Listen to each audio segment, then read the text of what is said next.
నమస్తే, నేను మీ సతీష్. జగన్మోహన్ రెడ్డికి రోజుకొక ఎదురు దెబ్బ తగులుతూ ఉందా? ఎన్నికల ముందు ఆయన పొలిటికల్ గేమ్ ఆడదామనుకుని ఆయన వేస్తున్నటువంటి ఎత్తులన్నీ కూడా చిత్తైపోతూ ఉన్నాయా?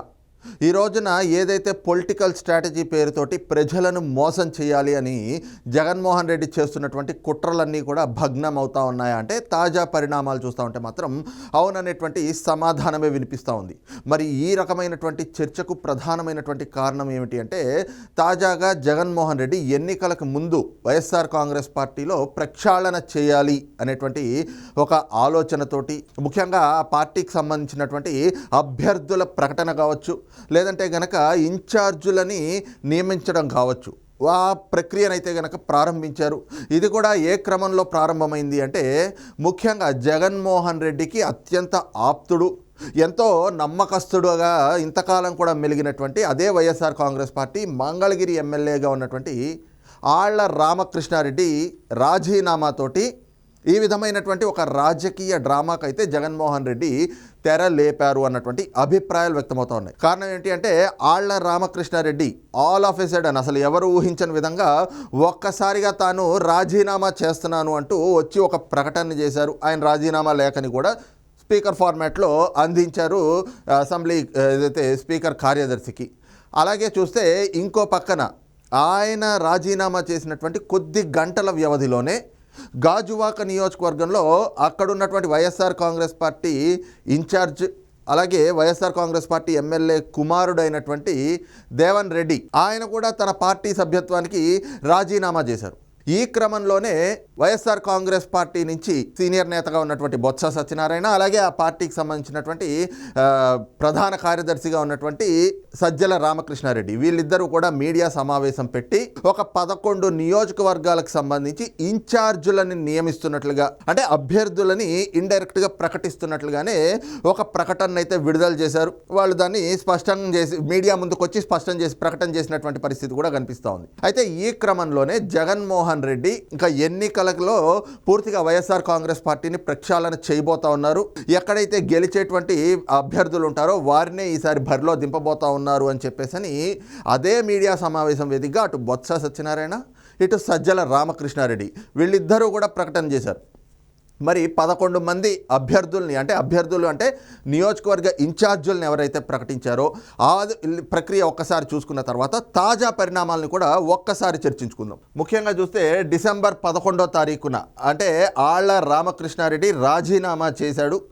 ఆయన పార్టీ సభ్యత్వానికి కూడా రాజీనామా చేసిన తర్వాత దేవన్ రెడ్డి, గాజువాక నియోజకవర్గ ఇన్ఛార్జ్గా ఉన్నటువంటి దేవన్ రెడ్డి కూడా వైఎస్ఆర్ కాంగ్రెస్ పార్టీ సభ్యత్వానికి రాజీనామా చేసిన తర్వాత ఆ రోజు సాయంత్రం మంత్రి బొత్స సత్యనారాయణ, అలాగే వైసీపీలో ప్రధాన కార్యదర్శి, అలాగే వైఎస్ఆర్ కాంగ్రెస్ పార్టీ ప్రభుత్వం జగన్మోహన్ రెడ్డి ప్రభుత్వంలో ముఖ్య సలహాదారుగా ఉన్నటువంటి సజ్జల రామకృష్ణారెడ్డి కూడా వచ్చి ఈ 11 నియోజకవర్గాలు, ఒకటి ప్రతిపాడు నియోజకవర్గానికి మొన్నటి వరకు సుచరిత గారు ఆవిడ అక్కడ ఇన్ఛార్జ్గాను ఎమ్మెల్యేగా కొనసాగుతూ ఉంటే ఇప్పుడు మాత్రం బాల్సాని కిరణ్ కుమార్ రెడ్డిని అక్కడ ఇన్ఛార్జిగా నియమించారు. ఆ తర్వాత కొండేపీకి వచ్చి ఆదిమూలపు సురేష్ని, ఆయన ఎర్రగొండపాలెంకి ఇప్పటి వరకు ఇన్ఛార్జిగా ఉన్నారు, అక్కడ ఎమ్మెల్యేగా ఉన్నారు, ఆయన్ని ఇప్పుడు కొండేపీకి మార్చారు.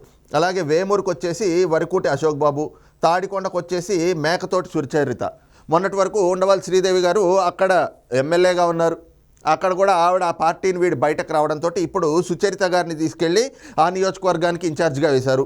అలాగే చూస్తే సంతనూతలపాడుకు వచ్చి మేరుగు నాగార్జున, చిలకలూరుపేటకు వచ్చేసి మల్లెల రాజేష్ నాయుడు, చిలకలూరుపేట అంటే ఇప్పుడు ప్రస్తుతం మంత్రిగా వైద్య శాఖ మంత్రిగా ఉన్నటువంటి విడుదల రజనీ గారు, ఆవిడ ఇప్పటి వరకు ఎమ్మెల్యేగా ఉంటే అక్కడి నుంచి ఆవిడని తీసుకొచ్చి ఈ రోజున చిలకలూరుపేటలో వచ్చి ఆవిడ నియోజకవర్గంలో వచ్చి రాజేష్ నాయుడిని పెట్టారు. అలాగే గుంటూరు పశ్చిమకు వచ్చి విడుదల రజని, చిలకలూరుపేట ఆవిడని తీసుకొచ్చి గుంటూరు పశ్చిమ నియోజకవర్గానికి పెట్టారు. అద్దంకికి చూస్తే పాండం హనుమిరెడ్డి, అలాగే మంగళగిరి నియోజకవర్గానికి అదే మొన్న ఆళ్ల రామకృష్ణారెడ్డి రాజీనామా చేశారు కదా, ఆ తర్వాత అక్కడ తెలుగుదేశం పార్టీ నుంచి పార్టీ మారి వెళ్ళినటువంటి గంజి చిరంజీవిని తీసుకొచ్చి అక్కడ బీసీ అభ్యర్థిగా ఆయనైతే బరిలో పెట్టారు. ఈ క్రమంలోనే రేపల్లికి వచ్చేసేటప్పటికి ఈ ఊరు గణేష్ని తీసుకొచ్చి పెట్టారు. అలాగే గాజువాక్ వచ్చేసి వరికూటి రామచంద్రరావు, ఇలాగా 11 నియోజకవర్గాలకు సంబంధించి ఇన్ఛార్జుల్ని ప్రకటిస్తున్నామంటూ అభ్యర్థులను అయితే గనక ఇండైరెక్ట్గా ప్రకటించారు జగన్మోహన్ రెడ్డి అనేటువంటిది వైఎస్ఆర్ కాంగ్రెస్ పార్టీ నేతల్లోనే ఒక చర్చ జరుగుతూ ఉంది. ఇంకో పక్కన చూస్తే ఇదే ప్రక్రియతోటి జగన్మోహన్ రెడ్డి ఒక సరికొత్త రాజకీయానికి తెరలేపారు. అదేమిటి అంటే ఈ రోజున ఆయన అధికారంలోకి వచ్చినప్పటి నుంచి కూడా కేవలం పేరుకి పదవులనైతే గనక కొంతమందికి ఏదైతే ఇతర సామాజిక వర్గాలకి ఇస్తున్నప్పటికీ కూడా వాళ్ళకి పెద్దపీట వేస్తున్నామని చెప్తున్నప్పటికీ కూడా అసలు కీలకమైనటువంటి పదవులన్నీ కూడా నామినేటెడ్ పదవులు కావచ్చు, కీలకమైనటువంటి పదవులన్నీ కూడా జగన్మోహన్ రెడ్డి సొంత సామాజిక వర్గమైనటువంటి రెడ్డి సామాజిక వర్గానికే ఇస్తూ ఉన్నారు. మిగతా వాళ్ళందరినీ కూడా ఈ రోజున పక్కన పెట్టేస్తున్నారు అని ప్రజల్లో ఒక భావన వచ్చేసింది. ఆ రకమైనటువంటి చర్చ కూడా జరుగుతున్నటువంటి క్రమంలో ఇక మరి ఎన్నికలకి కొద్ది రోజులే ఉందిగా సమయం. ఈ సమయంలో జగన్మోహన్ రెడ్డి సరికొత్త డ్రామాకైతే తెరలేపారు అన్నటువంటి అభిప్రాయం కూడా రాజకీయ విశ్లేషకుల నుంచి ప్రతిపక్షాల నుంచి వ్యక్తమవుతూ ఉంది. మరి ఏమిటి ఆ డ్రామా, రాజకీయ డ్రామా అని చూస్తే ఈ రోజున అభ్యర్థుల ఎంపికలో కీలకంగా ఉన్నటువంటి బీసీలు అంటే వెనుకబడినటువంటి తరగతులకు సంబంధించినటువంటి వెనుకబడినటువంటి సామాజిక వర్గాలకు చెందినటువంటి వాళ్ళని అభ్యర్థుల్ని తీసుకొచ్చి వ్యక్తుల్ని తీసుకొచ్చి వాళ్ళని ఆ నాయకుల్ని ఈ రోజున వైఎస్ఆర్ కాంగ్రెస్ పార్టీ నుంచి అభ్యర్థులుగా అత్యధిక స్థానాల్లో నిలబెట్టబోతా ఉన్నారు. దీనికి కారణం ఏమిటి అంటే ఇదిగో చూసారా, ఇంతకాలం జగన్మోహన్ రెడ్డి కేవలం రెడ్లకి మాత్రమే పదవులు ఇస్తున్నారు, రెడ్డి సామాజిక వర్గానికి మాత్రమే ఆయన పెద్దపీట వేస్తున్నారు అన్న ప్రచారం ఉంది కదా. కానీ ఇక్కడ జగన్మోహన్ రెడ్డి తన పారదర్శకతను చూపించుకున్నాడు. బీసీ అభ్యర్థుల్ని ప్రకటిస్తూ ఉన్నారు, బీసీ నాయకుల్నే తన పార్టీ ఎమ్మెల్యేలుగా టికెట్లు ఇస్తూ ఉన్నాడు అని చెప్పేసి బీసీ ఓటు బ్యాంక్ కొల్లగొట్టడానికి ఇదొక డ్రామా ఆడుతూ ఉన్నారు అనేటువంటి ఆరోపణలు కానీ ఆ విమర్శలు కానీ ప్రతిపక్షాల నుంచి రాజకీయ విశ్లేషకుల నుంచి కూడా వ్యక్తమవుతూ ఉన్నాయి. అయితే ఇది ఒక స్ట్రాటజీ ప్రకారంగా జగన్మోహన్ రెడ్డి కావాలి అని చెప్పి ఇంతకాలం మరి 4.5 ఏళ్ల నుంచి బీసీలని ఏ విధంగా మోసం చేస్తూ వచ్చారు. బీసీ సప్లాన్ నిధులు ఎవరికైనా ఇచ్చారా? బీసీలకి ఎక్కడైనా కూడా ఆర్థిక పరమైనటువంటి ప్రయోజనాలు గతం ప్రభుత్వాల్లో అందినటువంటి ప్రయోజనాలు బీసీలకు ఎక్కడైనా వచ్చినాయంటే ఎక్కడా లేదు. ఇంకో పక్కన బీసీల గొంతుకు తొక్కేస్తూ ఉన్నారు, అణిచివేస్తూ ఉన్నారు. వాళ్ళని ఎక్కడ బయటకు వచ్చి స్వేచ్ఛగా మాట్లాడేటువంటి పరిస్థితులు లేకుండా నుంచి ఈరోజు 4.5 ఏళ్ల నుంచి వాళ్ళని వేధించి కక్ష సాధించినట్లుగా వాళ్ళపైన కేసులు పెట్టి అరాచకాలు సృష్టించి ఈ రోజున వచ్చి బీసీలకి నేను టికెట్లు ఇస్తున్నాను అంటే మరి ప్రజలు నమ్మేటువంటి పరిస్థితి ఉందా? అదొకటి ప్రశ్నలు కూడా ఈ రోజున రాజకీయ వర్గాల నుంచి ఉత్పన్నమవుతున్నటువంటి పరిస్థితి కనిపిస్తోంది. ఇంకో పక్కన చూస్తే ఈ రకంగా 11 మంది ఇన్ఛార్జీలని ప్రకటించడంతో ఈ రోజున వైఎస్ఆర్ కాంగ్రెస్ పార్టీ మిగతా ప్రక్షాళనకు కూడా పూనుకుంది అంటూ ఒక చర్చ బయటకు వచ్చినటువంటి క్రమంలో అదే వైసీపీ తమ సోషల్ మీడియా నుంచే కొన్ని లీకులు కూడా బయటకు ఇచ్చింది. అదేమిటి అంటే తాజాగా ఐపాక్ సంస్థ ఒక సర్వే చేసింది. ఆ సర్వే ఆధారంగా ఇంకా 82 స్థానాల్లో ఈ మార్పుళ్ళు ఉంటాయి. అంటే ఇన్ఛార్జ్ మార్పిడి అనేటువంటిది ఉంటుంది. అదే సమయంలో ఈసారి మాత్రం అత్యధికంగా గత ఎన్నికల్లో టికెట్లు పొందినటువంటి వాళ్ళకి ఈసారి టికెట్ పొందేటువంటి పరిస్థితి లేదు. అంటే ఆళ్ల రామకృష్ణారెడ్డి లాగా ఇంకా చాలామంది దాదాపుగా 40-50 మంది వరకు కూడా ఆ పార్టీని వీడేటువంటి అవకాశం ఉంది అన్నటువంటి ఒక చర్చ కూడా ఏదైతే వైసీపీ సోషల్ మీడియా లీకులుగా ఇచ్చినటువంటి ఒక లిస్ట్ ఉందో ఆ లిస్టు ప్రకారంగా వైసీపీ వర్గాల్లోనే ఒక చర్చ జరుగుతూ ఉంది. మరి ఆ లిస్టు ప్రకారంగా ఏం సంకేతాలు వైఎస్ఆర్ కాంగ్రెస్ పార్టీ తమ పార్టీలో ఉన్నటువంటి నాయకులకి ఇవ్వాలనుకుంది అంటే ఈ రోజున ముఖ్యంగా గత మంత్రివర్గంలో మంత్రులుగా చేసినటువంటి వాళ్ళు కావచ్చు, లేదంటే ప్రస్తుతం మంత్రులుగా ఉన్నటువంటి వాళ్ళు కావచ్చు, వీళ్ళల్లో అత్యధికంగా ఉన్నటువంటి వ్యక్తులకైతే గనక ఎమ్మెల్యే టికెట్లు ఇవ్వబోవటం లేదు అనేటువంటిది వైఎస్ఆర్ కాంగ్రెస్ పార్టీ ముందుగానే కుండబద్దలు కొట్టేందుకు ఇలాంటి ఒక లీకులనైతే ఇచ్చింది అన్నటువంటి ఒక సమాచారం కూడా అంతా ఉంది. దీనికి సంబంధించి చూస్తే మరి ఆ టికెట్ రాని రేసులో మొట్టమొదటిగా కనిపిస్తుంది ఎవరు అంటే చిత్తూరు జిల్లా నుంచి నగరి నియోజకవర్గానికి ఎమ్మెల్యేగా ఉన్నటువంటి ప్రస్తుతం టూరిజం శాఖ మంత్రి ఆంధ్రప్రదేశ్కి ఆర్కే రోజారెడ్డి గారికి ఈసారి ఖచ్చితంగా జగన్మోహన్ రెడ్డి గారు టికెట్ ఇవ్వబోవడం లేదు అనేటువంటిది మాత్రం విశ్వసనీయ వర్గాల నుంచి అందుతున్నటువంటి స్పష్టమైనటువంటి సమాచారం. కారణం ఏమిటి అంటే ఆవిడ పైన నగరిలో తీవ్రమైనటువంటి వ్యతిరేకత ఉంది. అదే సమయంలో గడిచిన 4 ఏళ్లుగా కూడా ఆవిడ వ్యవహార శైలి కావచ్చు, లేదంటే ఆ ప్రతిపక్షంలో ఉన్నప్పుడు 2014 నుంచి కూడా ఏ విధంగా రోజా గారి వ్యవహార శైలి ఉందో చూస్తూ ఉన్నారు.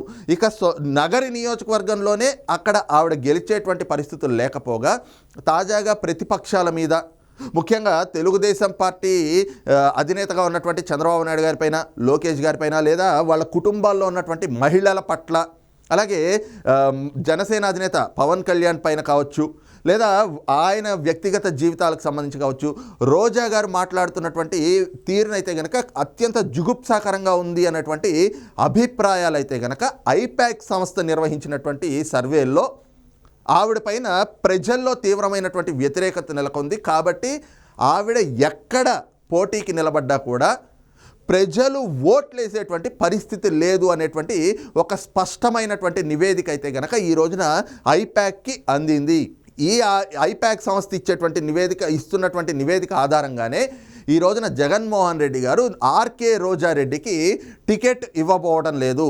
అయితే ఆవిడ్ని నగరికి కాకపోయినా ఏదో ఒక నియోజకవర్గానికి ఇన్ఛార్జిగా పెట్టి రేపు రాబోయేటువంటి ఎన్నికల్లో స్టార్ క్యాంపెయినర్గా మాత్రం రోజా గారిని ఉపయోగించుకోవాలి అనేటువంటి ఆలోచనలో ఉన్నట్లుగా అయితే తెలుస్తూ ఉంది.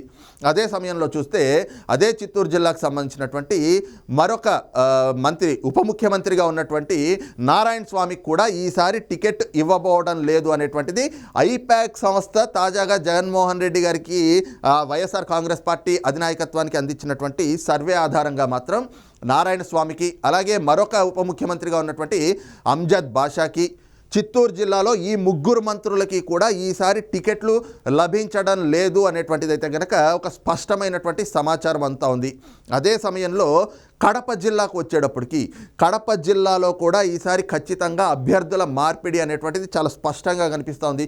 కడప జిల్లాకు వచ్చేసేటప్పటికి జగన్మోహన్ రెడ్డి గారికి మేనమామగా ఉన్నటువంటి రవీంద్రనాథ్ రెడ్డి గారికి కూడా ఈసారి టికెట్ ఇవ్వబోవటం లేదు అనేటువంటిది అయితే కనుక ఐపాక్ సంస్థ ఇచ్చినటువంటి సర్వే ఆధారంగా ఇప్పటికే వైఎస్ఆర్ కాంగ్రెస్ పార్టీ స్పష్టం చేస్తున్నట్లుగా కూడా తెలుస్తూ ఉంది. ఇంకా మరో పక్కన చూసుకుంటే ఇప్పటికే 82 మందికి సంబంధించినటువంటి ఒక లిస్ట్ కూడా ఈ రకంగా చూస్తూ ఉన్నాం కదా. ఈ విధంగా ఒక లిస్ట్ అంతా కూడా బయటకు వస్తూ ఉంది. ఈ 82 మందికి కూడా ఈసారి టికెట్లు ఇచ్చేటువంటి అవకాశం చాలా తక్కువగా ఉంది అని చెప్పేసి ఐపాక్ సంస్థ ఏదైతే తాజాగా నిర్వహించినటువంటి ఒక సర్వే ఆధారంగా ఇప్పటికే వైఎస్ఆర్ కాంగ్రెస్ పార్టీ తమకున్నటువంటి సోషల్ మీడియా తోటి ఒక లీకులు అయితే ఇప్పిస్తూ ఉంది. ఇంకో పక్కన చూస్తే ఈసారి ఎంపీలని కూడా దాదాపుగా 15 మంది ఎంపీలని కూడా వైఎస్ఆర్ కాంగ్రెస్ పార్టీ మార్చేటువంటి ఆలోచనలో ఉన్నట్లుగా కూడా ఇప్పటికే ఒక సమాచారం అయితే కనుక వైఎస్ఆర్ కాంగ్రెస్ పార్టీ మార్చబోతోంది అనేటువంటిది ఒక స్పష్టమవుతా ఉంది.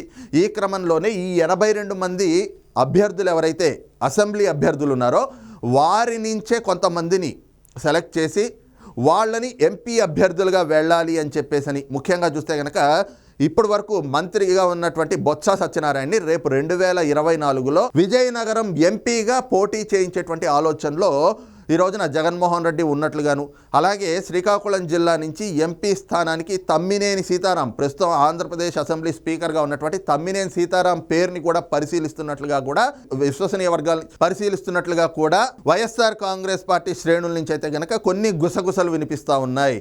అయితే ఈ క్రమంలో జగన్మోహన్ రెడ్డి ఏదైతే ఒక పొలిటికల్ స్ట్రాటజీ అనో లేదంటే ఒక రాజకీయ క్రీడగానో లేదా ఎన్నికలు వస్తున్నాయి కాబట్టి ఆయన ప్రణాళికాబద్ధంగా ఈ విధంగా ప్రక్షాళన చేయాలి అనేటువంటి ఆలోచనతో ఏవైతే నిర్ణయాలు తీసుకుంటా ఉన్నారో అవన్నీ కూడా ప్రస్తుత పరిణామాల్లో బూమరాంగ్ అవుతా ఉన్నాయి అనేటువంటి ఒక చర్చ కూడా తెరపైకి వస్తుంది. దీనికి ప్రధానమైనటువంటి కారణం ఏమిటి అంటే ఈ రోజున జగన్మోహన్ రెడ్డి ఈ విధంగా ప్రక్షాళన ప్రారంభించిన తర్వాత వైఎస్ఆర్ కాంగ్రెస్ పార్టీ నాయకులు నేరుగా తమ విముఖతను తెలుపుతా ఉన్నారు. ముఖ్యంగా ఏదైతే ఇన్ఛార్జుల నియామకాల పేరుతోటి ఈ రోజున జగన్మోహన్ రెడ్డి ఏదైతే ఒక ప్రక్రియను స్టార్ట్ చేశారో ఈ క్రమంలో వైఎస్ఆర్ కాంగ్రెస్ పార్టీ నాయకులంతా కూడా పార్టీ హైకమాండ్ దగ్గరకు ఒక సంకేతాలు పంపిస్తూ ఉన్నారు. ఏదైతే సిట్టింగులుగా ఉన్నటువంటి తమకు సీటు ఇవ్వకపోతే ఖచ్చితంగా పార్టీని వీడి బయటకు వెళ్ళిపోతాము అని చెప్పేసి తెగేసి చెప్తున్నటువంటి పరిస్థితులు అయితే ఈ రోజున వైఎస్ఆర్ కాంగ్రెస్ పార్టీలో నెలకొన్నాయి.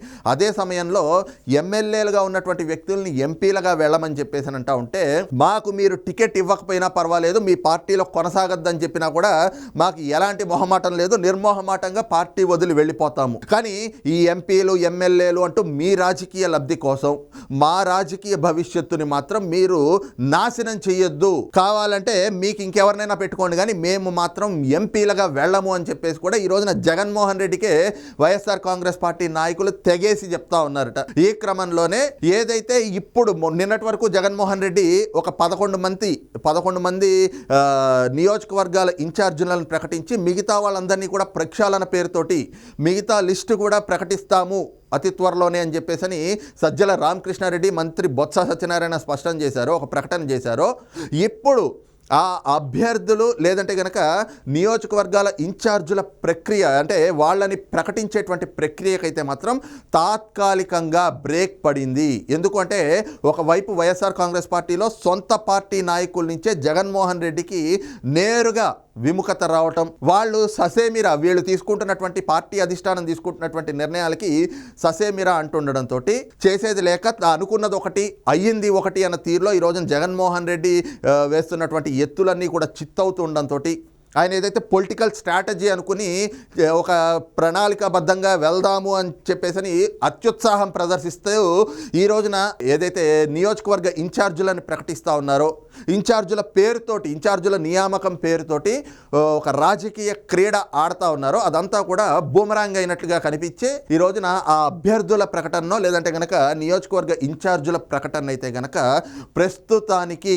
తాత్కాలికంగా విరమించుకున్నట్లుగా కూడా ఒక స్పష్టమైనటువంటి సమాచారం అయితే విశ్వసనీయ వర్గాల నుంచి అందుతా ఉంది. మొత్తం మీద ఏదైతే ఎన్నికలకు ముందు జగన్మోహన్ రెడ్డి రాజకీయ కుట్రలకు తెరలేపారో అవన్నీ కూడా ఈ రోజున బెడిసి కొడతా ఉన్నాయి. ఎత్తులుగా భావించి జగన్మోహన్ రెడ్డి ఒక అడుగు ముందుకు వేస్తే అవన్నీ కూడా చిత్తులై తనకే మళ్ళీ ఈ రోజున తనని నెత్తికే చుట్టుకుంటున్నటువంటి పరిస్థితులు కూడా నెలకొన్నాయి అన్నటువంటి అభిప్రాయాలు కూడా రాజకీయ విశ్లేషకుల నుంచి వ్యక్తమవుతా ఉంది. మరి ఈ అంశంపైన మీ అభిప్రాయం ఏమిటి అన్నది కూడా కామెంట్ సెక్షన్లో మెన్షన్ చేయండి. Thank you.